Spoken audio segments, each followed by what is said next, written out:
Welcome back to Deep Thoughts, ladies and gentlemen. Get the mic up here a little closer. I just had a hilarious moment on my software. The update, I use a product called WavePad from NCH Suite. I updated the software and it changed the record button to this little funny face. And I'm sitting there looking for the record button. I'm like, where? I can't record a show. Oh my God. Technology, I tell you. That's what this episode's going to be about. So, there's going to be a little bit of a wild card. Some of you will have picked up on, you're like, is he really doing a show about this? Some of you are going to come in from the outside because you're fans of this show I'm going to talk about. And for those of you coming from the outside world, and you're like, what is this guy? Who is this dude? Why is it in black and white? Wow, man, it's a really long video. Hopefully you appreciate the perspective. So a show was started in San Mateo, California, which I lived in for 10 years and never knew the show existed. And I didn't watch a lot of TV back in the day, and I still don't watch a lot of TV. But I found this on YouTube.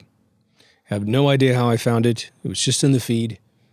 And so I click in, and I have yet to, well, let me put it this way. I consistently have my mind blown by this show for a bunch of different reasons, which is why I'm choosing to do an episode on it. One, it's a huge walk through my past, and I'm going to get into that. I've seen friends of mine on the show before I ever knew they existed.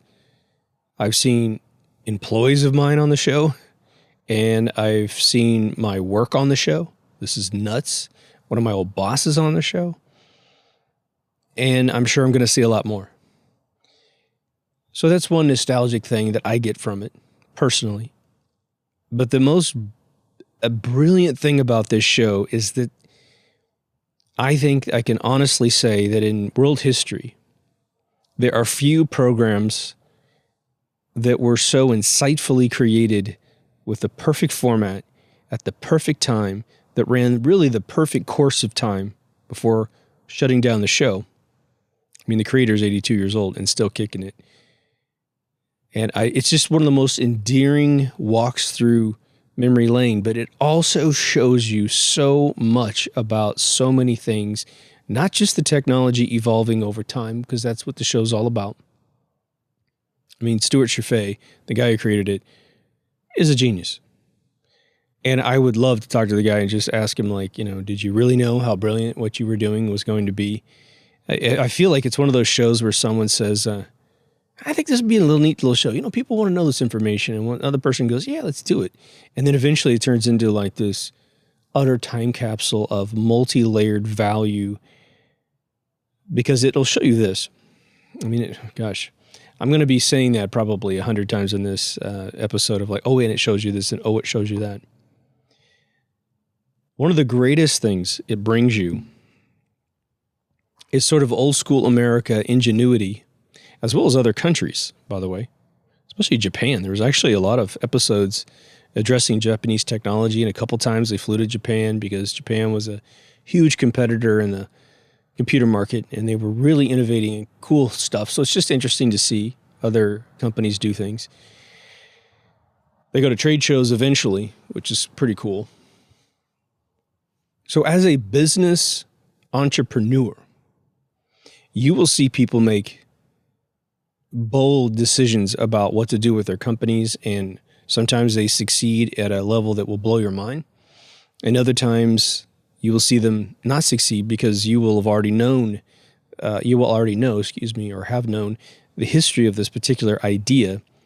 And Computer Chronicles will bring on the founders of this new technology right when it debuts to give it a 100% chance of succeeding, but also be sort of, I think, wisely critical at times. They ask the good questions, and Stewart Cheifet is the founding guy. There's a guy named, I think his name's Jim Warren. I know he's on the show, but because he's on as a co-host, I can't place his picture online is really a different picture than probably the way he appeared. And then you have a very legendary guy named Gary Kildar, which we'll get into. Gary was a co-host from 83 to 1990. He eventually passed away in I believe, a plane accident. Huge loss. The other thing is that you have this budding moment in human history. You'll read in history books all the time about, the agricultural revolution, the industrial revolution, and you will definitely hear about the technical revolution, which then gets parsed into various areas, right? We're going to be focusing on the computer side of things, of course. But what's also really nice about this show, if technology is any part of any strategy in your mind where you want to know the true history about technology in a particular area or a particular person or a particular company, this show so accurately recorded time from 83 to 2002 that you can find the true history that has been revised. Like, a bunch of Bill Gates' history is completely annihilated by some of these episodes where they literally bring the people on that invented technologies like DOS, and then you'll find that it got purchased, it was licensed by a company that then souped it up and then was bought for $50,000 by Microsoft. And then, of course, in Wikipedia, Bill Gates just tootled the whole thing together, or tinkered it together, I should say, in his basement. That's what he's famous for. I hear people say it all the time. And they're always revising Wikipedia, so just understand, if I might say something, it was the way I quoted it to you when I read it, and then like 6 months later, someone gets in and modifies it. So just keep that in your quiver as you take my information in from any episode. The other thing is that if you're younger, and I would say that's pretty much, probably 35 and younger right now, as of 2021, you will have missed genetically, just not being on this planet, you will miss the super duper uber endearing quality of this movement throughout the United States of America and the rest of the world. Again, most of my comments are all going to come from 100% United States. There are movements in technology that are similar to that beautiful sort of budding new frontier. And I'll tell you, like the Arduino circuits, the Raspberry Pi circuits, and similar all-in-one computer circuits, that is where a lot of beautiful innovations occurring right now. And kids are having that same feeling that they used to have for personal computers back in the day.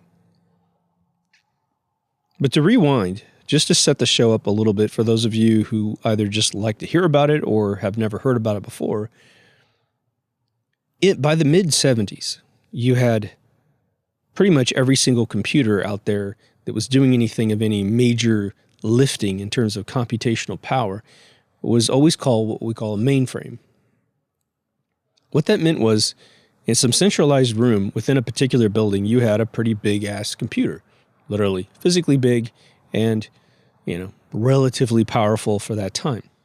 You would go to that facility, especially a college is probably the best place to give people a sort of a framework. You would be in a computer lab, and you would have what's called a terminal. And we're sort of being slowly coaxed back into this whole thing with cloud technology, which has its benefits and it has its drawbacks, right? But you'd be on a terminal, and every time you typed a key on this terminal, it was sending that key stroke to the mainframe to then be processed, and it would tell your terminal what to do with that keystroke. Now, it would normally repeat it on your screen. Sometimes the terminals got upgraded to the point where you could put in a whole phrase, some command, and then hit return, and then it would buffer that back to the back end. Something would occur, and it'd come back to you. You know this because you know cloud technology. You type into your browser. Google doesn't know you're typing a keystroke, but when you hit search, boom, it goes back to the backend server, creates a return page for you, and you get to see it. Same exact theory with these old mainframes. And then two Steves in Silicon Valley, Steve Wozniak and Steve Jobs. Wozniak being 5 years older than Jobs and having a a degree in computer or electrical engineering. And I believe he had a very technical father. Steve had a very technical father, Steve Jobs, excuse me. They had the idea by going to little computer clubs where people were building little tiny personal computers all by themselves. And I mean, they were trading schematics of circuit boards, what chips you could use, how much power you could get out of the stuff, and just tinkering things together. Very similar to Arduino and Raspberry Pi kids today, which is in the Make Foundation. It's a foundation of making anything in the world, but the Make Foundation sponsors this Arduino Raspberry Pi thing right now, which I guarantee you anywhere where you are on planet Earth, if you look around in your local community, there are groups that meet on those two component technologies, usually all in one. So the two Steves, obviously, most of you know, they created a little company called Apple. Apple Computer is actually the first title of it. And they create a computer that is pre-built. So it used the same theory as all these little groups that they were meeting in, except Wozniak was an absolute bona fide genius at the time. I think he's probably pretty bright today. And Steve Jobs was the amazing polisher marketing guy. So he would look at a computer and realize, okay, I'm using it now. I'm getting confused. Let's optimize this. Plus Steve Jobs had a chance to, I believe, work at Atari in some internship. And Atari taught Steve Jobs, look, when we build anything, a coin-op machine or a home console, we're trying to conserve on the number of chips that we use to build these machines because that's where the money disappears out of our ledger. And Steve Jobs was actually tasked with putting together the first Breakout game, as I understand it. Crazy. I didn't know that till much, much later. And so they launched this Apple I computer. It's black. They get some interest. Steve is very, very smart. I always say Steve. If I say Steve by himself, I'm usually talking about Jobs. He targeted schools. He targeted kids. The whole educational market. Got massive orders. Scales the company. You get the Apple II, which goes beige. And it's on like Donkey Kong. Then the markets opened up. So all the big guys with big money, Texas Instruments, Radio Shack / Tandy, IBM, and a litany of other independent platforms like the VIC-20, the Commodore 64, and there's just a ton. Atari created its own computers. Finally, one was spun off called Amiga. What it did, and if you watch a lot of Steve Jobs' presentations, he makes a big point about this in his presentations. It was essentially saying, look, before we made this affordable, all-in-one computer with Smart Basic in it, which Wozniak wrote the BASIC, designed the entire computer. I mean, Wozniak is a god of personal computers. He really is. But before they made that computer, the only place you could ever use a computer was at a big institution. And of course, you had to be a part of the institution. They could obviously deny you access to one of these things if they wanted to. And so this was bringing the power of computing directly into your home, albeit with limited memory, limited processor power. But still, we worked really hard programming as best we could in these systems to get a lot out of it. Let me tell you, a lot of us got a tremendous amount of power out of these computers with almost no memory and no processor power. In fact, processor power wasn't something readily discussed in my memory until probably about 1988. It was the first time a new Mac had arrived at the office. Our biggest coder got it, and it was like something like 12 megahertz or something like that. And we were like, whoa, what's that, you know? And the answer came back faster than yours. So this movement was intoxicating as a kid because you have one of these interesting stages where adults are busy making money, paying the bills, and the kids are sitting at home learning how to do this, and eventually would eclipse any capability of their parents to do the same thing. This happened to me when I was young. My dad had a nice computer at work, and I had computers at school, computers at my cousin's house. I eventually got a little Radio Shack Coco 2 computer. I didn't even know it was a 2. There's a 3. But it had the advanced basic in the 2. And I think the 3, I own a 3. It's in my garage. It's, I think it has a little more memory, maybe slightly more processor power. I can't remember.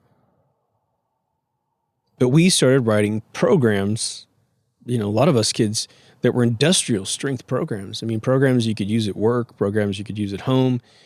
Everything I've seen on Computer Chronicles as software you could buy, I know someone who's created something like that in their living room. They just didn't have the knowledge that there were magazines that they could have put an ad in the back and sold a floppy disk right to your house and make some money off of it, build a company. So the Apple movement was sort of like it was sort of indicative of a lot of the anti-establishment movements that were going on, from punk rock to the hippie movement and that sort of thing. And the interesting thing was, when you started one of those computers back in the day, especially these personal computers, there's just a blinking cursor staring at you. It wasn't until probably I'd say about 5 years in, that you started having operating systems that were actually on floppy disks and not built into a chip somewhere on the computer. So you would put a floppy in, and initially put a tape drive in there. I went from floppy at school to cassette at home to then floppy at work, 3 1/4 inch, and then of course hard drive and up. But I remember when hard drives were brand new and very delicate, and Computer Chronicles covers all this technology, brings in the chief engineers that make this technology, so you're able to hear, let's just say, the anatomy of a hard drive. Why is that interesting? Well, think about it. You have one in your computer, most likely, even if you have a solid state drive. It's usually one off to the side, or you have an older computer that still has a hard disk in it, or you're buying one as a storage backup unit. And you're curious. You're like, well, how does this work? What's the basic technology that makes this thing happen?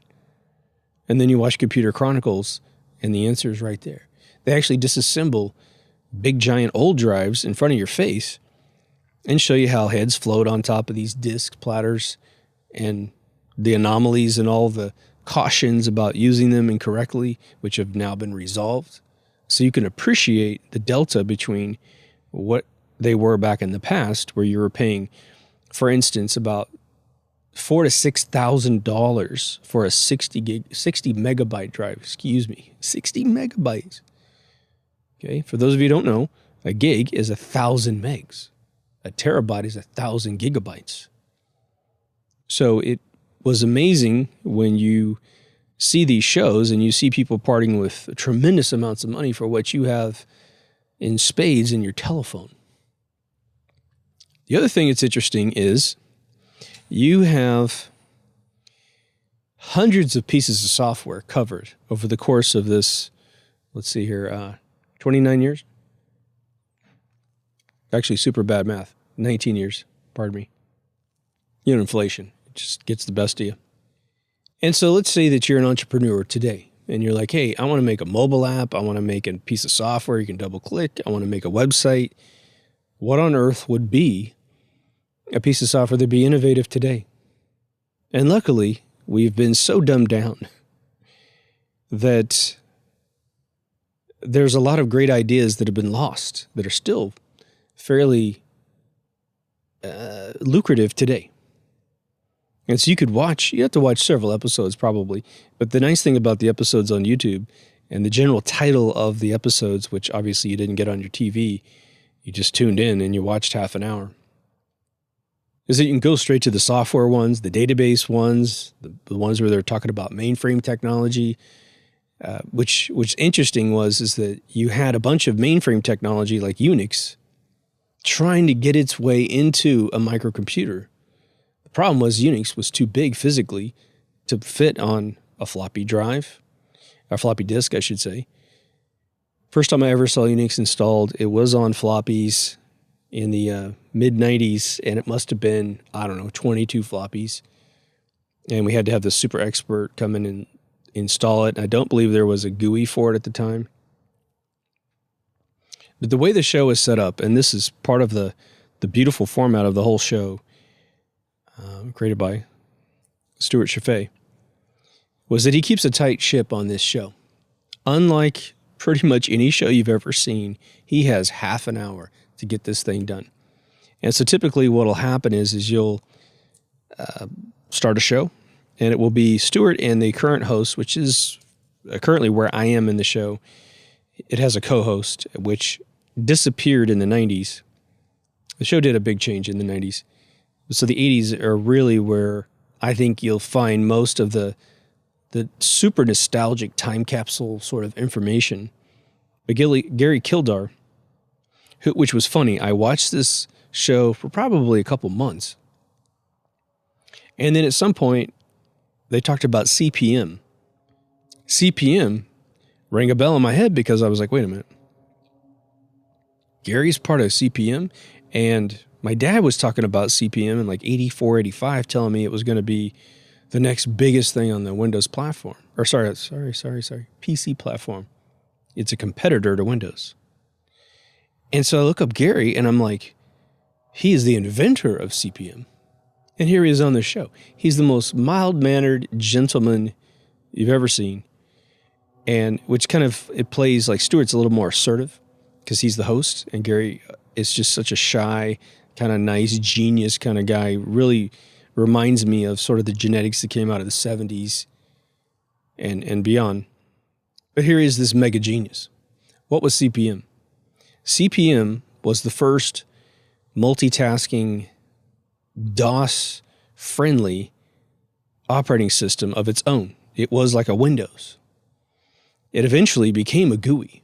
And you have this guy on the show who's reviewing a bunch of software, and for the first 10 years or 7 years of the show, you got people coming in talking about DOS, mainly if you go to a PC conversation. And they were very friendly to the Macintosh as well, but they're also friendly to all the other computers that we've completely forgot existed. I mean, you have to understand the Commodore 64 was the most proliferated microcomputer probably up until the 90s. I mean, there was, millions of these things out there, right? And you watch the evolution from DOS-based applications all the way up to, or I should say even just character-based applications where, and most of you don't remember this, but you would launch a program, and because there were no menus, there's no desktop, no trash can, in order to get something done, it would give you a list of things you could do right from the very beginning of a particular application, and they had numbers on them. And so you'd press the key on your keyboard to make that feature occur, and then there'd be another menu with more numbers, and you go 1, 2, 5, 1, and you get into like a word processor. So what's interesting to me, and just reading a little bit about Stewart, obviously a massively intelligent man, what you will find is the quality of the conversations that he has with these innovators who come on the show, from video game guys. I mean, there's all kinds of electronic arts people. You see Trip Hawkins on there, man. It was amazing. One of my buddies I ended up having as a client this century, I see a video of him working at LucasArts in the mid-'80s. I mean, just crazy, amazing stuff. So Stewart goes in for the first volley of questions, and they'll if it's a brand new market, then they'll just, be inquisitive about the questions. But if it's a competitive product, you'll start hearing these questions, which you as an entrepreneur need to answer for yourself, which is all the competitive analysis. So Stewart would be like, well, there's already a solution out there for this. Why should I use your product?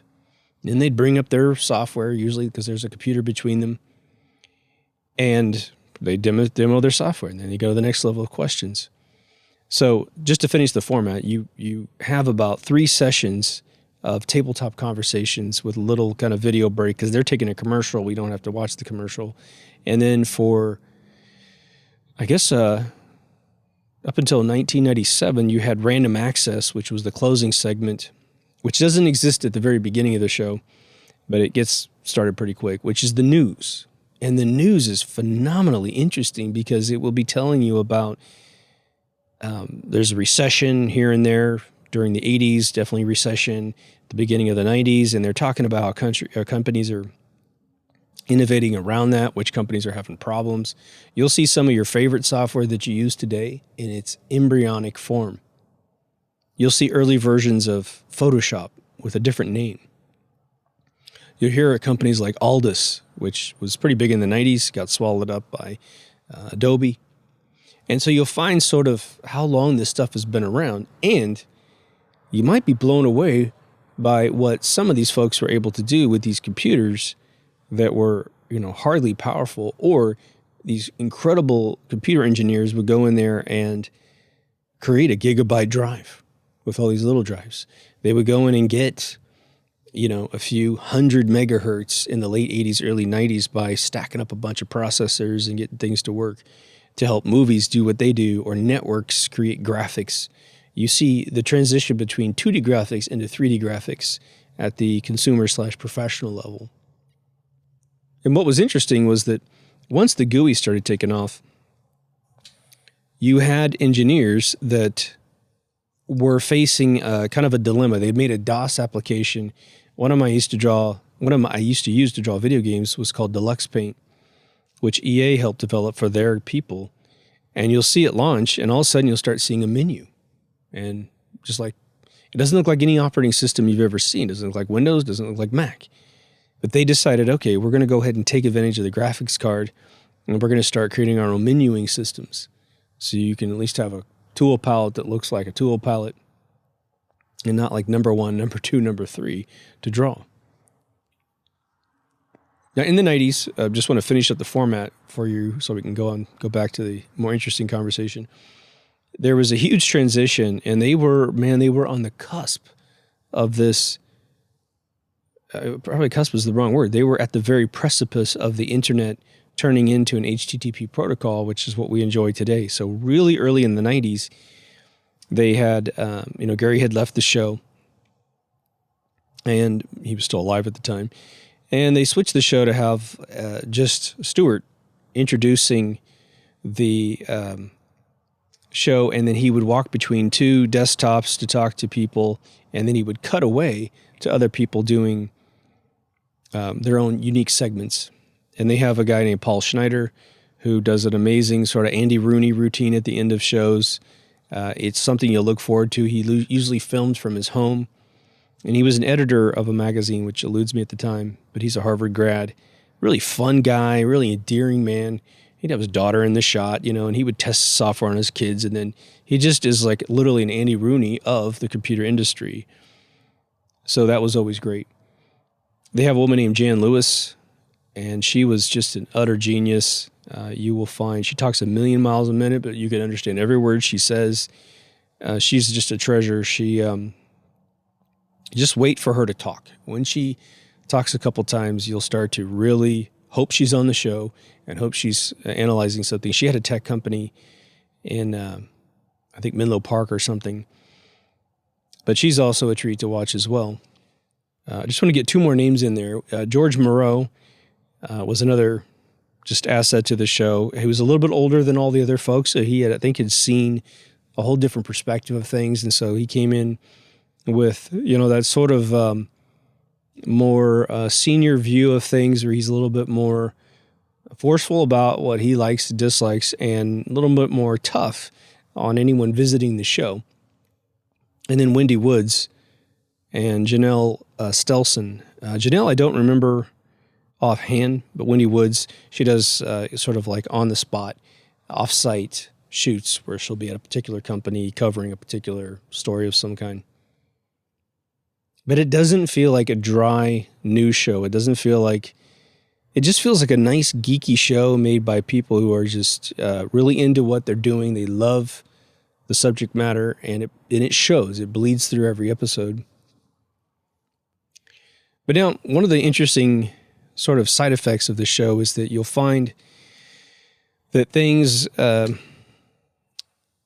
sort of built to last, if you will.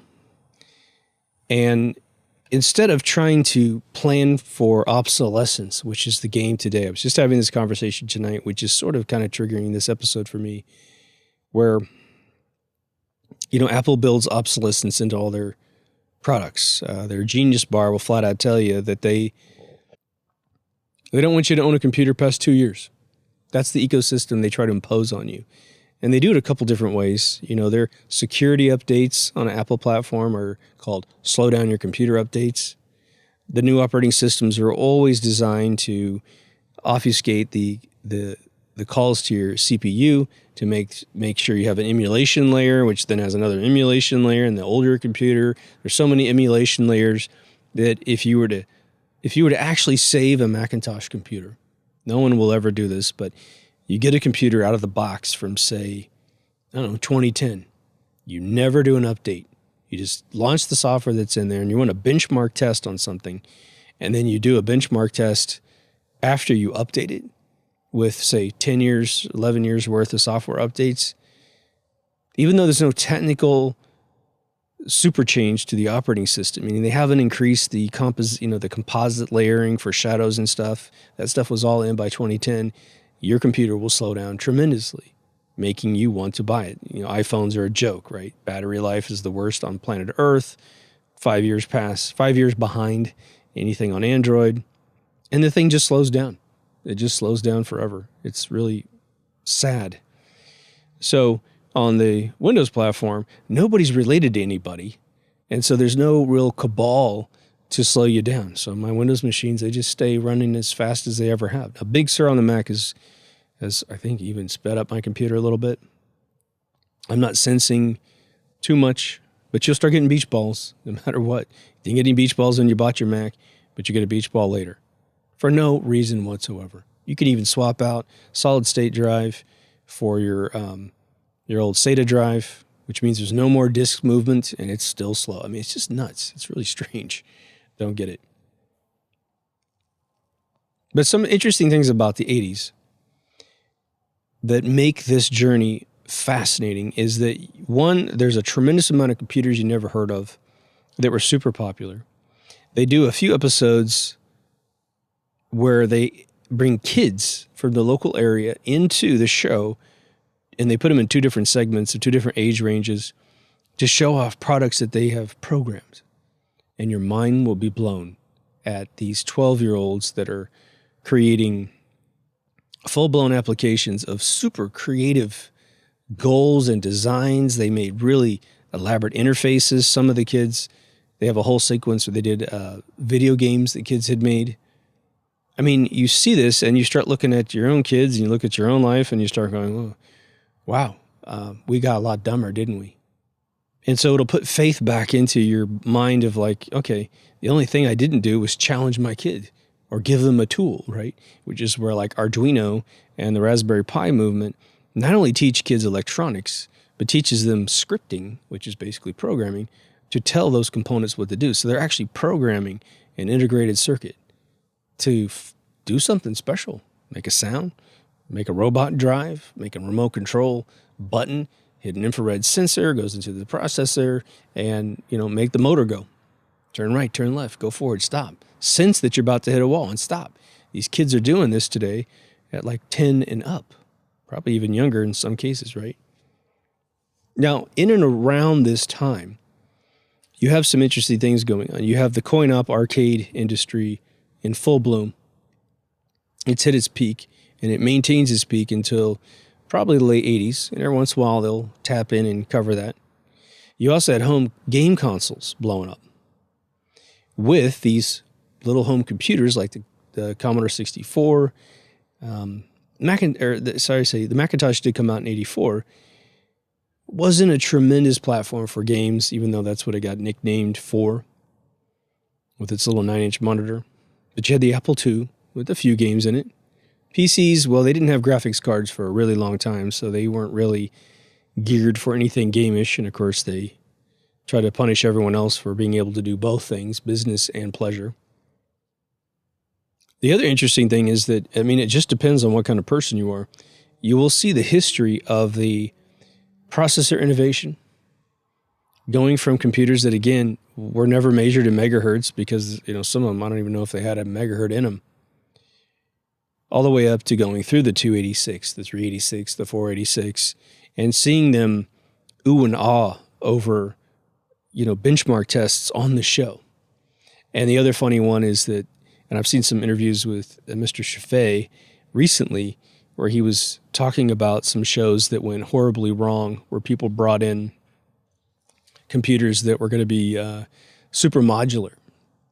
And it was actually a really cool design, but this one guy, and he was a brilliant dude. He was in the show, and so he's talking about how modular his computer is, and so Stewart goes, okay, show us. He's like, oh, yeah, sure. And he needs to push down on these clips to release the component, no screws, no nothing. And he just pushes down on these little fittings, and they pop up, and that releases the latch, and you can pull. Well, he didn't quite figure that out before he started doing the demo. So it's an absolute train wreck on the show, which is, again, a really small segment, probably about 7 to 8 minutes before they have to transition to the next segment. And this guy is just miserably failing on this episode. And the funny thing was, he was really, he was really good. As he was making the mistakes and having a problem, he starts saying jokes and laughing through it. And so it's not one of these cringe fests, but it's still pretty damn funny. So you have moments like that on the show. But the other one is that what I told you, they bring on the creators of a lot of these hardware platforms, a lot of these computers. And you'll be shocked if you're like me to see, like the gentleman that created the Commodore 64. By the time he was on the show, he's a very famous gentleman in the computer industry of that era, but he was probably already in his late 50s, early 60s by the time he had this computer created. And apparently he was kind of a super control freak. And he was such a control freak that if he left the factory to do visits to other factories or to see what's going on, he actually told his employees to stop working. I mean, wow, full pay, stop working because I can't control you. It's amazing. You'll learn that the company Coleco, right, stood for I think Colorado Leather Company. Coleco, which you might remember the platform in the 80s called ColecoVision, among other things they created, it was a leather company.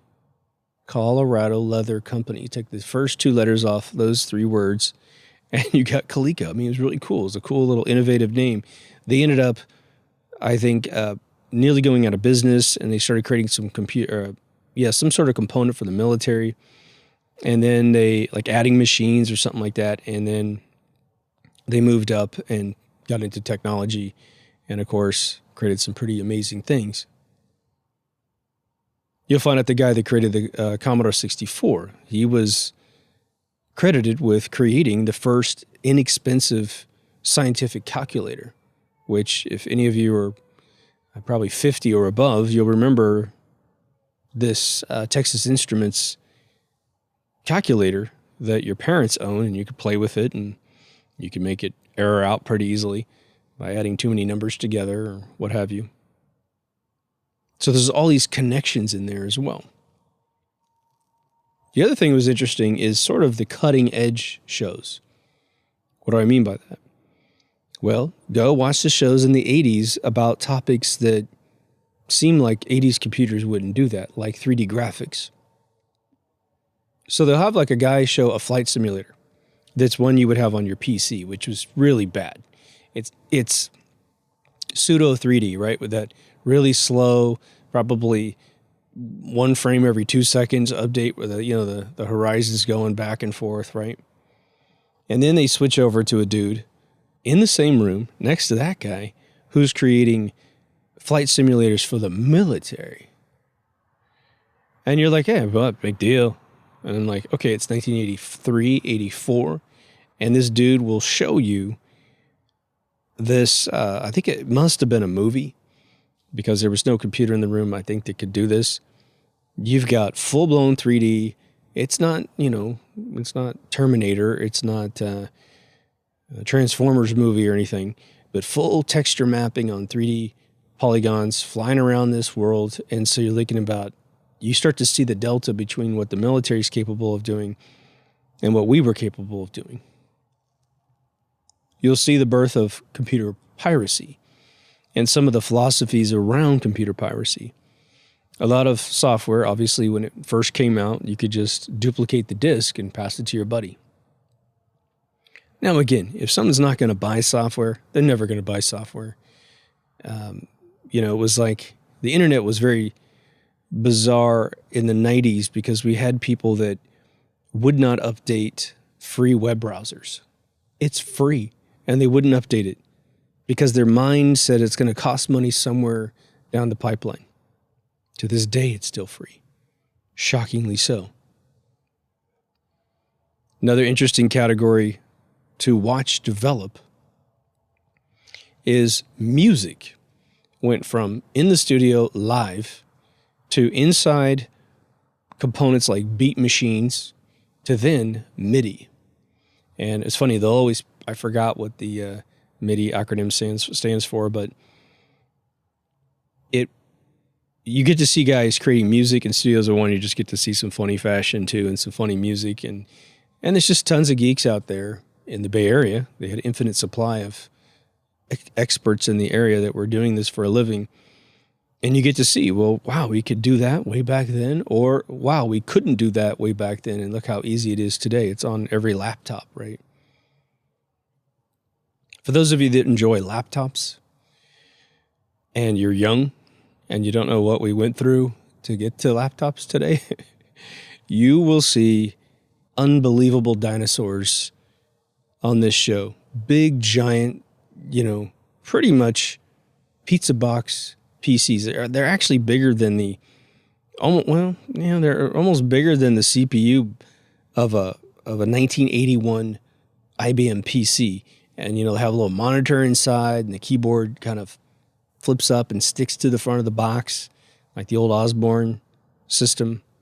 And what's funny is I just watched the episode about the Osborne computer, and to put this in perspective, Osborne was a computer company that was very successful making semi-luggable laptops, right? They're big, they're heavy, but they were portable, technically. And they had come out with a computer that was pretty powerful, pretty great, but then they started advertising about the next computer they were making, and they were all excited about their innovation. And they went off and did a bunch of interviews and did some promo about this next computer they're going to make. And it's now, well, I think the terminology has sort of fallen out of the lexicon of computer folks that are younger because they don't know about the history of this thing. What happened was nobody bought the computer that was on the market at that point. Problem, they didn't have enough capital to finish the new computer. They needed their current computer that they just released to sell. Well, no one bought it because they're like, well, you're coming out with a better one. Death. Osborne Computer Company folds. And so there was an episode about laptops, or I should say portable computers. They didn't call them laptops because it would crush your lap if you put them on. And a guy was questioned about, what about your computers versus the Osborne system? And this Osborne thing was just dying at the time. And the guy didn't want to say why that company was going out of business. It was interesting. It was almost like he was still trying to hedge his bets that they maybe were going to come back. And he didn't want to be on record on TV announcing the death of Osborne, which I just thought was very interesting. You will see the debut of the modem on this show. Now, they've had a lot of mobile technologies, phones being placed on or connected to computers and then placed inside these things like you saw in war games. But they cover the modem revolution, but they also cover what we did with those things initially. And for those of you who are old enough, you'll remember that before we had websites, we had bulletin boards. A couple fascinating things about that conversation. One, software piracy, like I mentioned earlier, was a big deal. You started to see companies try to lock their software or use a key. I think dongles didn't really exist until the 90s, where you had to have a USB thing to stick in the back of your computer. That's just a surefire way to lose market dominance. It really is. You got to figure out a way to say, well, those who will buy, and those who won't. But if we let the software out there in a way that it can be copied, it becomes the standard, just like Microsoft Windows became the standard because you could install Windows wherever you wanted to for a long, long time, And there was always an easy way to get a pirated copy of it. And I'd mentioned this on an episode, I don't know if I've aired yet, but they were talking about the fact that bulletin boards, you would log in, it just felt like a piece of software. It ran really, really slow. So you'd see like these characters go across your screen. And, we had a 1200 baud modem was really the first real usable modem. And of course it went up to, 65K modem in the late 90s, and then got replaced by ISDN, which then got replaced by normal cable internet and DSL. But they were talking about how, you could log into a bulletin board and you could actually download software for free. That was one big problem. But the other one they mentioned on the show, which shocked me, was the dude said, some guy said that underage pornographic material was a huge problem. The second this software hits the market, these weirdos get up there and start passing illegal content between each other, which sort of blows my mind because, that's a lot of bandwidth for an image. Even in the late 90s with 65K modems and ISDNs, you couldn't have YouTube with those platforms. You just couldn't. It took too long.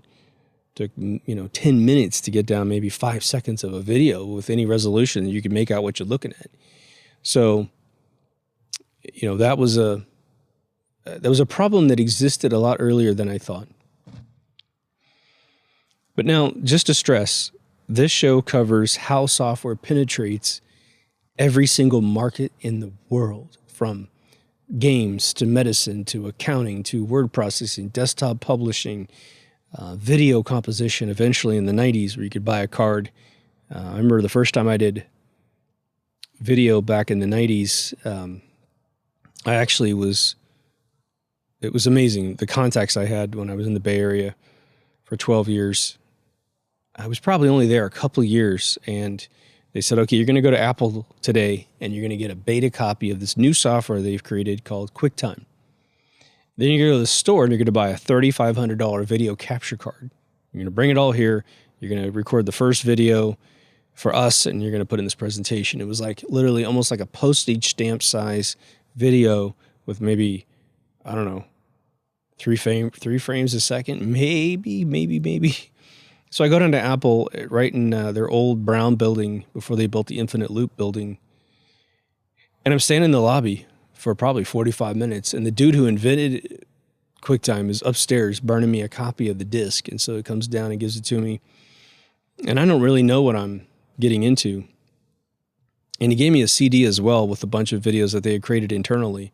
I get this big fat card and I put it in my Mac, and we line up a couple executives and I cut the videos, and then I'm putting it in the thing, and my God, it worked. Couldn't believe it. But we had like beta copies of QuickTime. I mean, that's how early I got into that software. Now, if you're an entrepreneur and you're trying to break into a market that already has a solution, but you're an innovator and you're going to create a new way to do the same thing, but you think faster, better, cheaper, there are a few things to consider. You'll find in Computer Chronicles, they cover a lot of technology that was faster and better, but not cheaper. And it was in an era where you could sell, an Apple Lisa was $10,000 in 1979. Oh my God, you wouldn't buy that today, right? A $10,000 computer, you better be making some big bank and have a lot of clients that are constantly pounding down your door with very little competition. But one of the things that you'll learn as an entrepreneur is the time to market. And the one thing that everyone forgets, you might do a business plan and check out, your competition that exists the day you project you're going to hit the market right. Because you're pitching your investor, you're doing this kind of thing. But the one thing that was happening in the 80s over and over again, and I mean in every industry, from a mouse to a printer to a monitor to another computer type, another operating system, was that no matter what you're going to do, there was someone coming after your lunch ticket right after you release that you don't have a clue exists.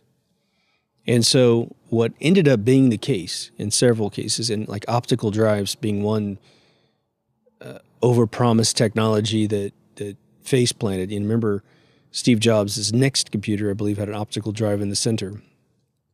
Massive storage, but not so quick to recover. Was let's just put it into terms where you can use this generically for anything that you're doing in life. This is just a business lesson I wish I had been taught earlier in my life, although I got pretty lucky with some of the companies I work for and some of the solutions I built myself. Let's just say that whatever market you're going into, you rank from the best competitor down to the lowest competitor, 1 to 10. And you're saying that you're going to come in an 11, a 12, maybe a 13. And you're thinking, well, geez, that's better than the 10. It's going to be great. And let's say you're smart enough to look at your competition's release cycle and go, well, let's just say you create hard drives and you're like, well, Seagate releases an upgrade about every year. Someone else does it every 8 months. And so you're like, okay, they just all dumped their latest product. In fact, you went to a trade show and you saw their latest product and it won't even be out for another 3 months at the earliest competitor. And you know that what you're about to do is way beyond that, and you're going to have it out about the time they release their new upgrade. You're going to release their 10 in 3 months, and you're going to release your 12 exactly at the same time. Here's the advice I've got for you. You need to be a 15 to a 20 if you're going to go head-to-head with anybody who's already got an established market. And you're going to have to, by all means, either equal their pricing or beat their pricing, because that's how people make their decisions. There was a lull, and it was almost impossible to believe, but there was a lull in the mid-'80s, I think it's like 84, 85, where you hear that the market got oversaturated, computer stores were having a problem moving units. Late 80s, another big dip, because everybody went out and bought a computer just to have one. And they didn't really ever get a chance to learn how it worked, integrate it into their life, because we weren't a computer society yet. Again, in my hometown of probably 10,000 people, I'm going to guess that there was less than 200 computers. If you subtract the colleges and the schools, 200 computers in people's homes. And probably of those, I'm going to guess 50 of them were being used professionally in any capacity where they earned money for the person who bought it. You were just tinkering. You were just getting used to what the computer did. It was a whole new paradigm. There was no mice at the time. Some of them had joysticks. Some of them had mice, like I think the Apple IIc, the Macintosh obviously came out, but people were so freaked out about the Mac. By the time I came to California and started doing tech support in the late 87, I was talking to people on the phone that were telling me how the mouse was never going to take off. It was stupid. One person I talked to thought the CD drive was a cup holder. And the famous one that you've probably heard by a lot of people, and this is such a true story. I've had multiple calls where someone called up tech support and said, it's telling me to press the any key, but I can't find anything on the keyboard that's called an any key. True story, man. What that does for your brain as an entrepreneur of any kind is that you have to understand that if you, to the degree you're innovative in introducing new paradigms of solutions, there's a big pushback. If you can make it cheap enough that the average person can impulse buy it, then you're going to be okay because they'll experiment with it. But then you need to pitch into the customer all these wonderful things they can do with your widget. The other thing that was really interesting that is not happening so much today is that, the funny thing that the show actually exposed pretty accurately, and I was in the game business eventually, and so I figured this out myself, was that people were saying, I think Stewart actually asked a question once on one of their mini video game episodes, was, man, if you ever like video game history, watching this show, they have the programmer that invented the game sitting there, and it's like a legendary game, like Wing Commander. Guy was in there. He has a mullet, man. He has the party in the back, baby. But they'll ask him, throughout the 80s, do you think games are going to continue to be a big thing in the computer market? And one of the guys, I think the first one I ever watched, the dude answered it right. He goes, you know what? I think even Gary had said it. They think, well, games are the reason why computers get faster. As much as number crunching is good, the accountants were benefiting from the kids that were playing games, because the kids that are playing games are like, oh, we'll continue buying upgrades. Just make it faster, make it faster, make it faster. So even though dad wants to move from a 286 to 386, the kid's going, yeah, for one reason, play his favorite game. Today, we have pretty much topped out around 4 gigahertz. You'll have like chips that are 4 and they tell you they got a boost to go to 5. My primary laptop has that feature, and I'll tell you what, I'm rendering an image in Blender 3D, and I'll push the super duper Illuminati button, which is a pyramid with a logo in the middle, and it tells me, we have enabled super high fast booster mode, and then I'm looking at the time it takes to render, and nothing goes down. So I think it's a lot of vaporware. They also will cover some pretty interesting scandals every once in a while.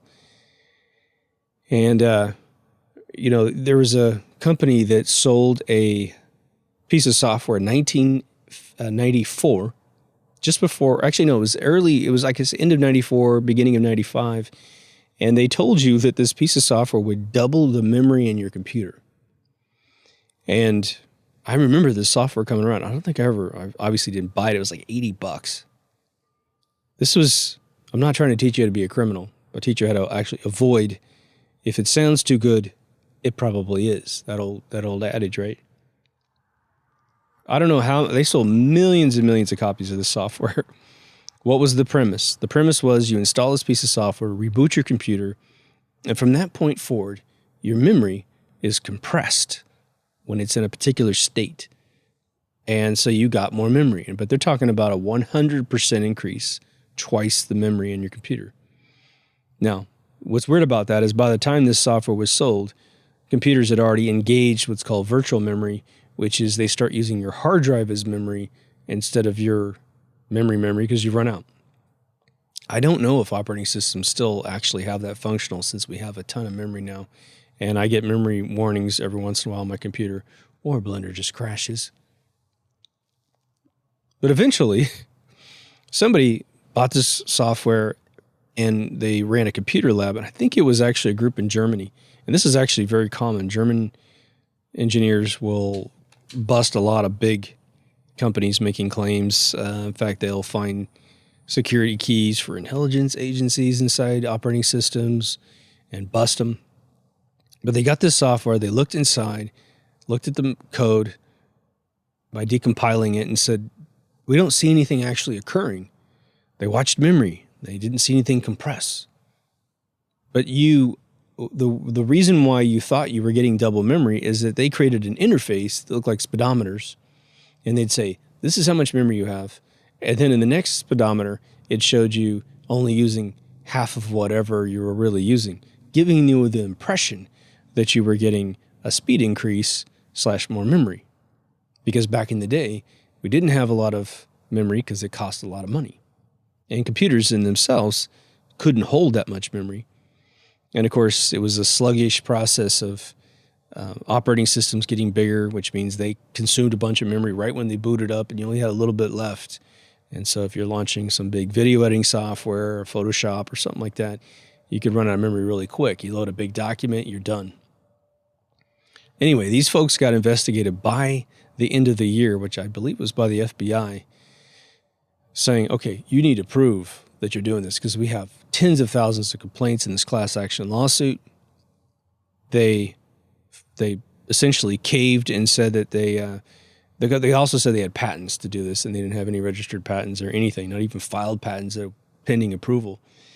And so they got busted, and they ended up doing a rebate settlement with the government, which was a joke because you only got $10 back out of your $80.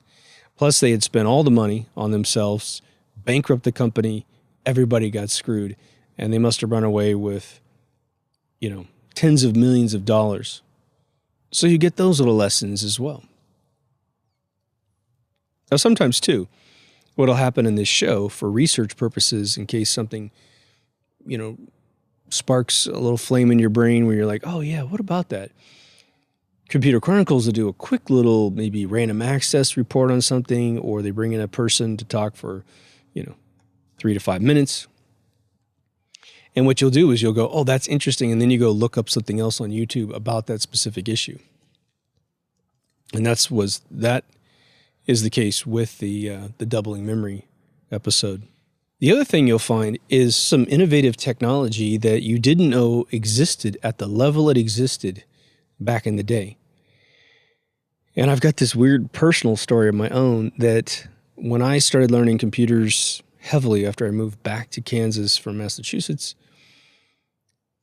I had seen the movie Tron. I was interested in creating games. I'd already learned how to draw in binary. And so I was like, okay, I'm 13. Let's get with the program. And I don't know how I met this dude. And I think it was a guy that, I don't want to say his name, but he's a sweetheart.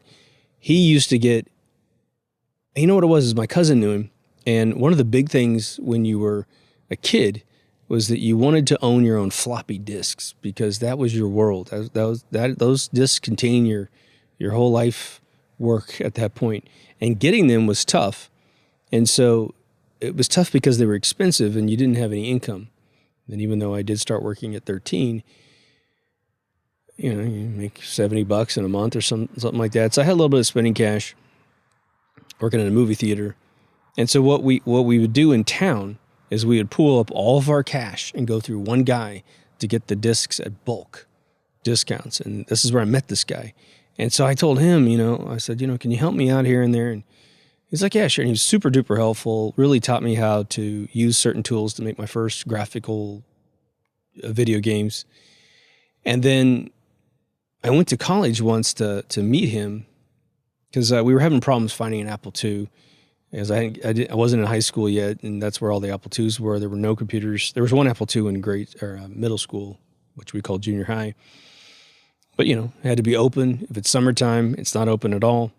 So anyway, I went to college to meet him. Now, he was finishing up a piece of software, and I think this is like 84, 83, 84, somewhere in there. This is an Apple II computer, which had, I believe, 64K of RAM. He had written an engine that it basically created a speech synthesizer. I don't know if he was using pre-existing libraries to do this. This dude probably didn't need it. But he not only had this software reading stuff back to him, and it sounded like, speak and spell, but he also had it capable of learning words that he was speaking into a microphone to trigger certain commands in the computer. And the more that he would speak into the computer, the more it would learn various patterns that made it easier and more accurate the next time he talked to the computer. And my mind's sitting there blown, but I'm also so young that I'm like, oh, okay, that's where I set the bar. Anything's possible. Now, some of you might know some of these old computers, and one of the things you're missing is the chronology, hence Computer Chronicles, of how these and when these computers came out. Who was the dominator? Like, I didn't know Commodore 64 had so many units sold until I watched this show.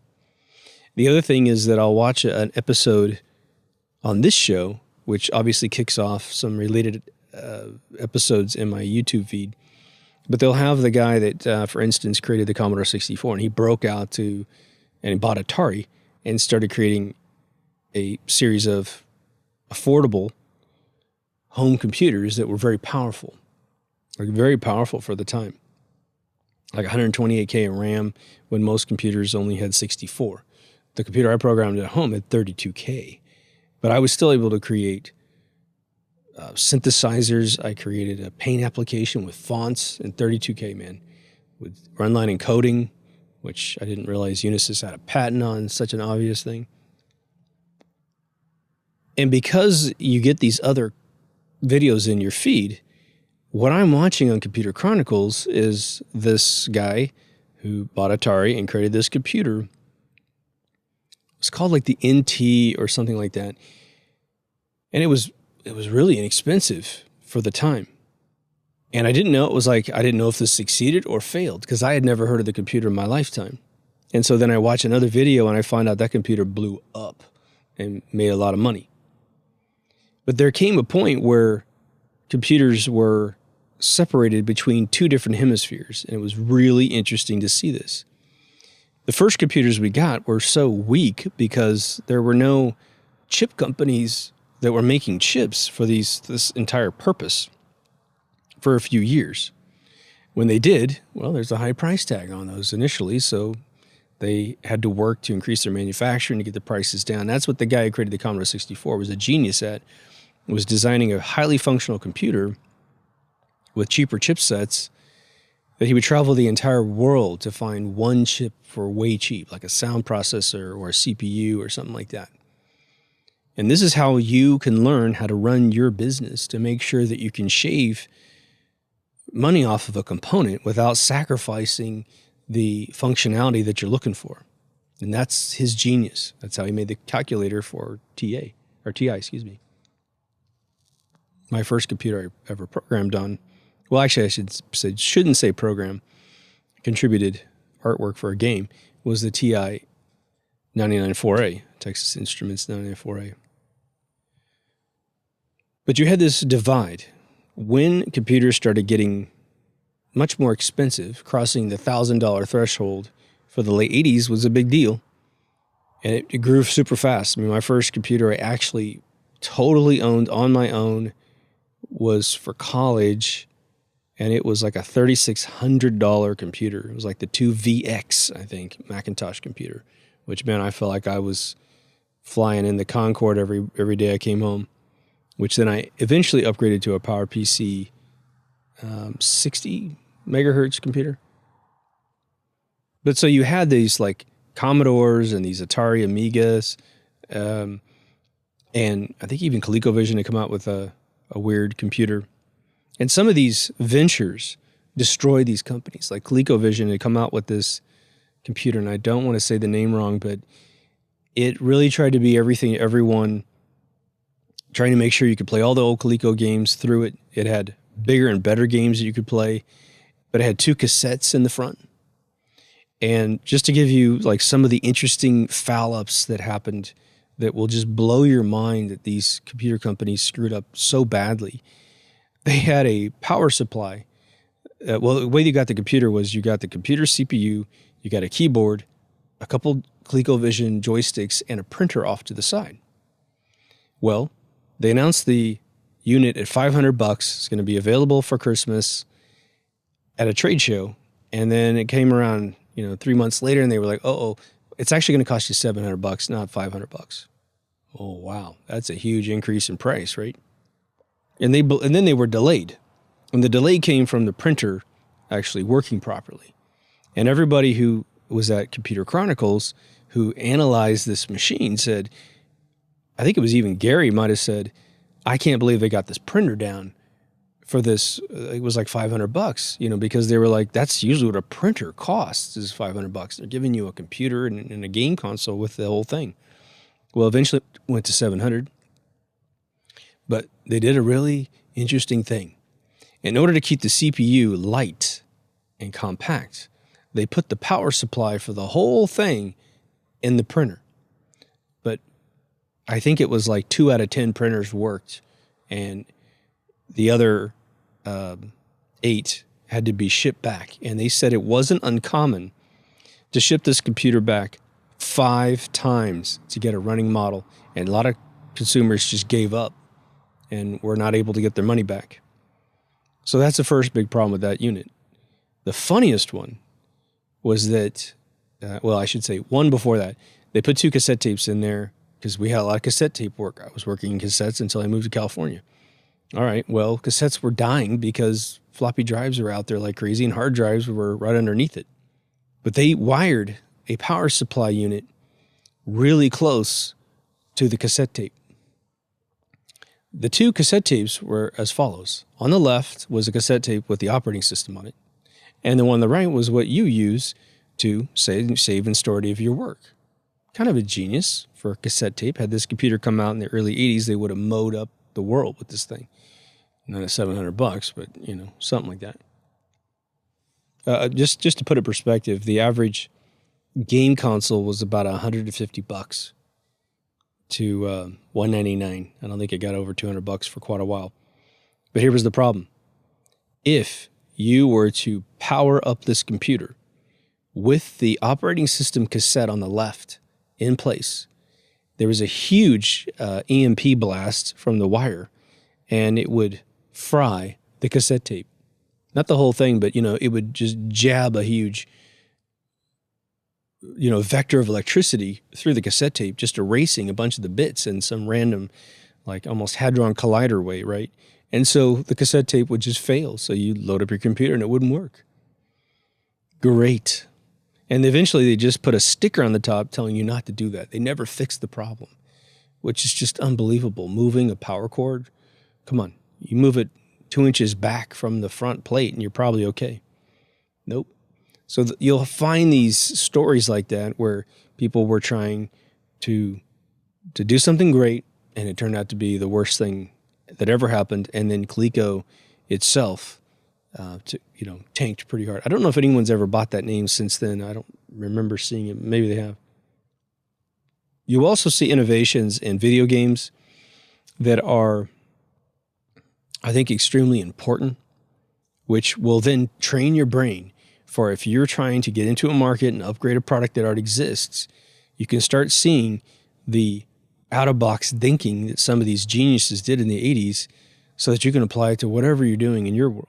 Case in point, Trip Hawkins with some other guys create Electronic Arts in the late 70s. What was their charter? Well, as I've always been told, being an employee of theirs, 7 artists came together and hired programmers. What their whole thing was, look at the Atari 2600. These games are obviously drawn by programmers and not artists, which is why they look the way they do, but it was so innovative, everybody was just fine. But they said, we want Larry Bird versus Magic Johnson in a basketball game. And so they drew gorgeous versions in the time. And I remember seeing this for the first time in 1981, 82. My buddy owned it. And it was full-fledged characters running around playing basketball with the moves and all kinds of stuff. And they statistically matched the characters to the actual players' capabilities, their strengths and their weaknesses. I mean, it was ingenious, right? But you'll see Trip on there demoing that game. One of the things I've said once before, which is very, very fascinating, I went to UCI and spoke about video games. And then I think it was like, because I did that, I got invited back to some Atari 2600 sort of show and tell, which is that old video game console, right? The most interesting thing I heard the whole time was that if you look at any 2600 game, there's only a couple exceptions to this rule. The game background is always a filleted graphic because they only had enough memory to store one half of the background. And so the left half is mirrored to the right, or however way the memory worked. And so I hear that and I'm like, wait a minute, really? And I went and looked up all the Atari games I could find. They did a version of Star Castle, which was all program generated art with algorithms, and that did not have that problem, but most of them did. I don't know if the ET game had that. When the Intellivision came out, it was fascinating because you had that problem didn't exist in the Intellivision, and you had, for the first time, instead of a little stick figure running, you had like an actuated stick figure body.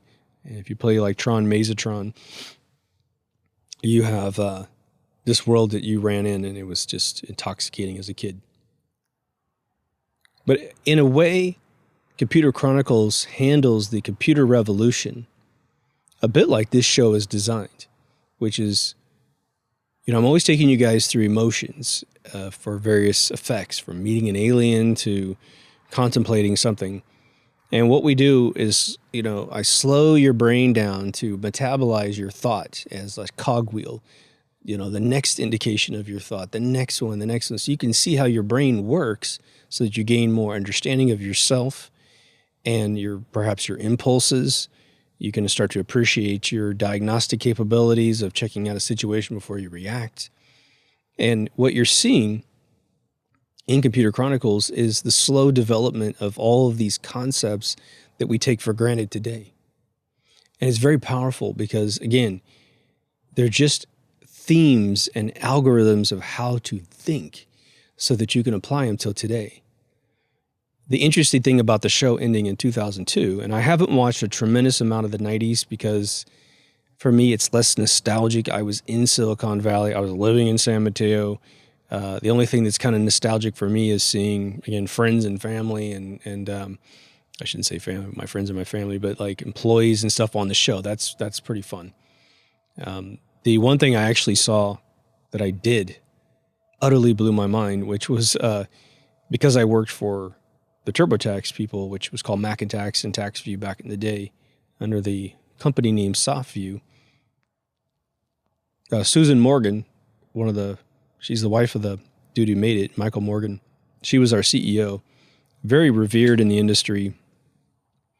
And I always heard that she was revered, but it was like she was a friend of mine. I worked right across the hallway from her and did a lot of little projects for her. And I saw her on Computer Chronicles, and I saw her do a presentation of the software. And I'm telling you, you'll see people come on there, and there's a little hidden gem in there, which is how not to present, how to get your stuff together before you talk.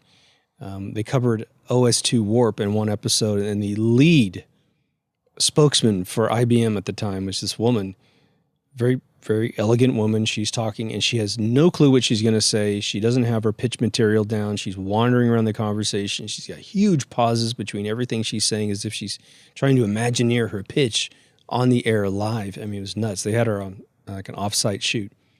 So when you see people present well, you'd be like, that's what I got to do right there. Get your pitch down. Understand that Stewart has got a limited amount of time to have you on the show. Like, watch the show before you come on, right? Some of these guys were just meandering around, talking really slow, and you can see Stewart going, okay, well, sorry, you got to shut up. You got to go to the next segment. Just cut people right off, man, if you're not getting to business. So I think Susan did an amazing job on her presentation. But it wasn't until, I think, 1990 Macworld show or something, there was a product we created, and I forget the freaking name of it. It was like something about, it's a form creator, which I didn't realize was such a massive business at the time. But it was a product you created your own form to be. It's like a web page, right, where you enter in your data and it saves in a database. So this was a clean way of harvesting data into a spreadsheet that then could be processed by a database or whatever. And I was one of the coders on this product. There's very few of us. I think I might have been one of the only ones that actually made forms that would show inside the product when they took it out, because everyone else was engineering the actual product itself. And it was pretty brilliant. It was everything that CSS is to HTML. You were basically doing CSS in a GUI app in 1990. But there was a dental form I created, and it had the upper and lower teeth on it. And it was just, that's a very iconic thing in my past. If you show me a tax form, I have to go, well, maybe is it New York or Yonkers? I did those, and that kind of thing. But here it was, boom, right on the screen on this 1990 episode. I'm like, holy crap. DNA, man. I don't think, correct me or give me a suggestion if you know of shows that actually did this sort of thing. I'm sure the same thing happened in other countries. Apparently the show got translated into several different languages after a certain year. But they go through the 90s, which was in the Bay Area, I will say was, my gosh, the internet on top of this computer revolution was sort of the next kind of grassroots revolution that I got to be a part of, where, I go to some guy's house in Palo Alto, some buddy of mine, we'd sit down and, I don't know who anyone is. There's about 4 or 5 guys in the room. And I find out, this dude's a Netscape coder doing 3D virtual reality stuff. And this guy's, doing something other amazing artificial intelligence thing. And you just be like, oh my God, it's like just giants everywhere, right? So they cover that quite a bit. And of course, all the sort of Windows 95 stuff, the Mac Wars, Steve coming back to the company. But I think it was interesting. After 19 years, 2002, they shut down the show. And it was sort of a perfect sweet spot to do it because, that type of coverage was now all over the web. They really couldn't compete. I'm sure, Stewart was getting tired of, doing this show every day. Now, Gary, just to put a note on him, when he did die in the accident, there's an episode tribute to him by Stewart. And, he wasn't on the show anymore. He had been on the show for several years. And so it was just very sweet to see them do a show for him. That was pretty cool. There's a whole couple different sort of pseudo documentaries on YouTube about Gary, but it was just, there are very few places where the average person can jump into an industry and go a million miles an hour and feel super excited to wake up every day and have things happen. Because today, video games are multi-million-dollar empires. Even if you're doing a little mobile game, the artwork that these games have are, whether or not they got it from China or Russia or some other place for cheap, Peru or something, it still takes a lot of connections, a lot of capital to get anything off the ground to compete with anyone. And so that's not an easy place to go anymore. And what's happening to the game industry today, in my opinion, is the same thing that was happening to the computer industry back then, which is there's too many platforms. We're back to the days when the carriers and the people that sell your games, such as Apple or Google, they're determining whether or not your product ever gets seen by the outside world. And there's no way to effectively market to the world anything anymore. You have to have a shot in the dark, or you're going to have to spend probably, $5 to $10 million in marketing inside other applications. That you can get stuff for free in games. The game is free, but you have to watch ads. So you're going to have to just pummel those arteries, and that's extremely expensive for a very low return. But when it hits hard, and you come up with a Clash of Clans, and you'll be swimming in billions of dollars. It just happens sometimes. But you can't live your life like a lottery ticket, as I said in my lottery ticket episode. I think that electronics today, again, Arduino, Raspberry Pi, is a very innovative technology to get you into some of these smaller components that are way smaller than your computer, but very, very powerful. With that fundamental technology of electronics, for instance, you can go off and go to college. Probably, middle school and high school will provide you plenty of opportunities within certain classes to use your innovation, but you don't really need anyone else telling you that you've done a good job as long as you know you did. I took probably 2 computer courses in high school because that's all they had, basic and advanced. And it was like Sid Mead when he went to Art Center. He said, I already knew how to draw photographically. What I needed, this is me speaking for Sid, was how to manage my projects and how to think properly to be in a business sense. And the little gem that Sid gave me was something the Art Center taught him. Was he said, what they would do is constantly have you creating a project the entire time you're at school. There, you went 2 years there. He said, if you're starting a new project on Monday and you're implementing the project, meaning you're painting whatever you're supposed to do, you're supposed to be thinking about your project you're about to start next week, because you've already done the due diligence on what you're executing today for the rest of the 5 days of the week. And by the time you get to next Monday, you've spent 5 days thinking about the next project you're going to do. So that's a little kind of mind mechanism that can apply to anything you're doing in your life. If you plan correctly, you're not overwhelmed today, and therefore you can spend all of your processor power thinking about the next thing. This helps with screenwriting for me personally. I'm writing one script because I've got it all outlined. It's not that I'm not figuring out new things and little techniques here and there to make a certain thing happen, but I'm also writing another film in the back of my mind. Every time I get up, move around, drive my car, eat a lunch, I'm like, and that thing. So there's just a tremendous amount of entrepreneurs on this show. Top Gun guys and girls killing it, little kids killing it throughout the seasons. And I just think it's, if this is your cup of tea, it's a gift to know that this show exists, and it's a gift that they put up most of the episodes for free. Apparently archive.org has every single episode, which I don't know how that works because YouTube is free. So if you read the Wikipedia on it, it's actually pretty short, but they talk about every episode being an archive and not every episode being on YouTube, like most of the episodes on YouTube. So I'll see if there's any difference.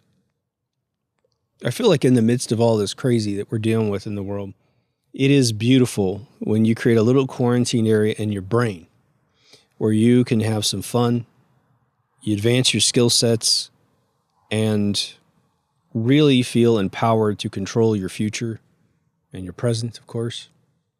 And, just like everything connects to everything, figuring out how something works in one realm of life will help you figure out how it works in another realm of life. One of the most esoteric books I ever got referred to, which it's an interesting read, and you can read it non-linearly, which is what I did. It's called Gödel, Escher, Bach, and it's Gödel, who's a poet, Escher, who's a mathematical artist, and Bach, the musician. And it shows you how their thinking processes overlap and how algorithmically, when you think like any one of those three guys, it equips you to think more like the other guys. One of my favorite romantic stories I've said a couple times on the show, which I think applies here, is what I was taught about the samurai of yesteryear. And that a samurai was to remain celibate. It was supposed to be a botanist, supposed to be a poet, and a master at the sword. And that was to complete the dimension of a person responsible enough to defend the emperor, the empress, and to make sure that that the samurai was capable of maintaining the honor and discipline of the royal family that they were protecting at the time and the country as a whole. And the famous story of the samurai that tracked down the man for years and years and finally finds the guy, and there was a protocol for killing, and he would pull out the scroll and say everything this person, that would identify himself, where he's from, who he's working for, and then why he's on you and what crime that you've committed that gives him the right to kill you. And the dude brilliantly spits in the guy's face. And the dude just was like, what? He closes up the scroll, puts it in his thing, and leaves. And doesn't kill the guy. Someone else has to kill him now. I guess if he's got a lot of saliva, he'll live for a long time. But why did he put his scroll away and leave? Because the honorable kill turned into a personal kill. And he's not allowed to kill for a personal reason. That's some serious control, man. And I don't think if he had not been a botanist and not been a celibate and not been a poet, the dimensionality of the human condition would not be understood well enough to pull back from that moment. Any one of us that's just a normal person, and he had these super skills with the weapon, his head's going to start rolling right after the spit's rolling down your face, right? So anyway, hope you guys dug this little journey off to the side. These are kind of rare, but it's just such a wonderful thing I'm using to kind of chill out at night that I thought I'd pass it on to you. For any of you who are definitely a product of that era, whether you be a user of those computers and you're like, oh yeah, that was part of my life, you're going to get the nostalgic revisit of your favorite computer that you used, and you might end up being able to see interviews by the inventors, the CEOs, the programmers that made your favorite video game, and then the kind of the backstory evolution of all of the above, which, if you don't know where you don't know where you're going, if you don't know where you've been, those kind of sayings, I think it's super true. We are definitely due for a brand new era of innovation. Not sure exactly where it is. Again, like I said, I think electronics is a big one now. But don't you think we could use a few competitors for some of the products that exist out there that are reimagined from the bottom up? I mean, look at Microsoft Word. It's turning this piggy application now. Photoshop has really been the same product for 20 years, and they keep telling you they created new things, and you don't need them. No one at the team seems to be using the product to create any solutions for anybody. I mean, they should literally force the programming team they should double hire the programming team for any product. And for 6 months out of the year, they have to go and use the product, generate money for the company they work for, Adobe or whatever. And then they get to rotate back in as a programmer so that they know where their product sucks and where they need to make it better. And I don't think anyone misses the fact that, it doesn't elude you that everything's a monopoly now, or at best a duopoly in any one shape or, any one sector of the business. How many big cell phone brands out there? 2. How many big operating systems out there? You might use Ubuntu and a few weird ones on the side, but there's only two types of computers, two. Windows, Mac, you know. You got a lot of customization on the Windows side, but if you just run Windows, well, it's Windows, Windows, Windows, right?